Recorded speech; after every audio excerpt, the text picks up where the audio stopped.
পুষ্টি উদ্যোক্তা ও টেকসই কৃষি উন্নয়নে বিরামপুরে পার্টনার কংগ্রেস অনুষ্ঠিত।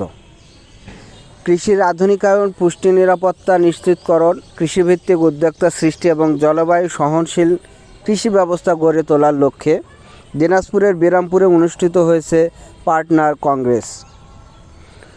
2025-26 অর্থবছরের পার্টনার প্রকল্পের আওতায় উপজেলা পরিষদ মিলনায়তনে এই অনুষ্ঠানের আয়োজন করে উপজেলা কৃষি অফিসারের কার্যালয় বিরামপুর।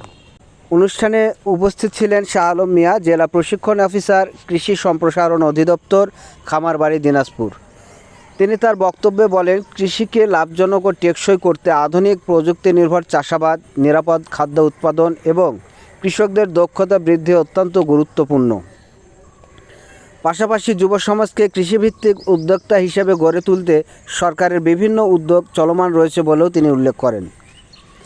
অনুষ্ঠানে বিরামপুর উপজেলা কৃষি কর্মকর্তা কমল কৃষ্ণ রায় এবং কৃষি সম্প্রসারণ কর্মকর্তা আক্তারুজ্জামান কৃষকদের উদ্দেশ্যে বিভিন্ন দিক নির্দেশনামূলক বক্তব্য প্রদান করেন। তারা জানান, পার্টনার প্রকল্পের মাধ্যমে কৃষকদের প্রশিক্ষণ প্রদান, প্রযুক্তিগত সহায়তা, পুষ্টিকর ফসল উৎপাদন উদ্বুদ্ধকরণ, নারী কৃষকদের সম্পৃক্তকরণ এবং কৃষিভিত্তিক ক্ষুদ্র উদ্যোক্তা তৈরিতে কার্যক্রম বাস্তবায়ন করা হচ্ছে। অনুষ্ঠান চলাকালীন সময়ে বিভিন্ন কৃষি প্রযুক্তি ও বিষয়ের উপর প্রদর্শনী অনুষ্ঠিত হয়। এতে জৈব বালাইনাশক ব্যবহার, আধুনিক কৃষি যন্ত্রপাতি, উন্নত জাতের ফসল, নিরাপদ ও বিষমুক্ত খাদ্য উৎপাদন পদ্ধতি, পুষ্টিকর শাকসবজি চাষ এবং জলবায়ু সহনশীল কৃষি প্রযুক্তির ব্যবহারে সরাসরি প্রদর্শন করা হয়। প্রদর্শনীগুলো কৃষক কিষানীদের বাস্তব জ্ঞান অর্জনে গুরুত্বপূর্ণ ভূমিকা রাখে এবং আধুনিক কৃষি চর্চায় উদ্বুদ্ধ করেন। এ সময় নিরাপদ খাদ্য উৎপাদন, জৈব কৃষি সম্প্রসারণ, কৃষিপণ্যের বাজারজাতকরণ, দুর্যোগ মোকাবিলায় সহনশীল কৃষি ব্যবস্থা এবং কৃষকদের অভিজ্ঞতা বিনিময়ের বিষয়েও আলোচনা করা হয়। অনুষ্ঠানে বিভিন্ন পর্যায়ের কৃষক কিষানী, জনপ্রতিনিধি, গণমাধ্যম কর্মী এবং বিভিন্ন এনজিও ফোরামের প্রতিনিধিরা উপস্থিত ছিলেন। বক্তারা বলেন, কৃষিকে ঘিরে সমন্বিত উদ্যোগ গ্রহণের মাধ্যমে গ্রামীণ অর্থনীতি আরও শক্তিশালী হবে এবং দেশের সামগ্রিক উন্নয়নে কৃষি গুরুত্বপূর্ণ ভূমিকা রাখবে।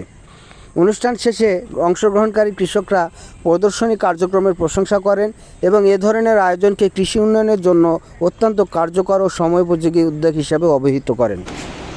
বাংলাদেশের কৃষি সম্পদ অধিদপ্তরের মধ্যে সবচেয়ে বড় একটা প্রজেক্ট হাতে নেওয়া হয়েছে। কয়েকটা উদ্দেশ্যের সামনে রেখে, প্রথম উদ্দেশ্য হলো উদ্যোক্তা তৈরি। কৃষিতে আপনারা জানেন, উদ্যোক্তা কিন্তু তৈরি হচ্ছে। যারা ফেসবুক ঘাটেন, ইউটিউব ঘাটেন, তারা দেখবেন অনেক সুন্দর সুন্দর উদ্যোক্তা তৈরি হয়ে কৃষিকে আজকে এই পর্যায়ে নিয়ে এসেছে। উদ্যোক্তা তৈরি একটা উদ্দেশ্য। পুষ্টির উন্নয়ন আপনারা দেখে থাকবেন, আজকে ওখানে বড়দারা করছিলেন, এই পরিবেশের ক্ষতি না হয়, পরিবেশ সুরক্ষা হয়। কারণ আজকে যদি আমরা উৎপাদন করতে গিয়ে পরিবেশটাকে ধ্বংস করি, আমাদের পরবর্তী বংশধর তারা কিন্তু টিকে দেখতে পারবে না। তাদের ভবিষ্যৎ নষ্ট করার দায়িত্বটা আপনাদের দেওয়া হয়নি, তাদের জন্য রেখে দিতে হবে। এই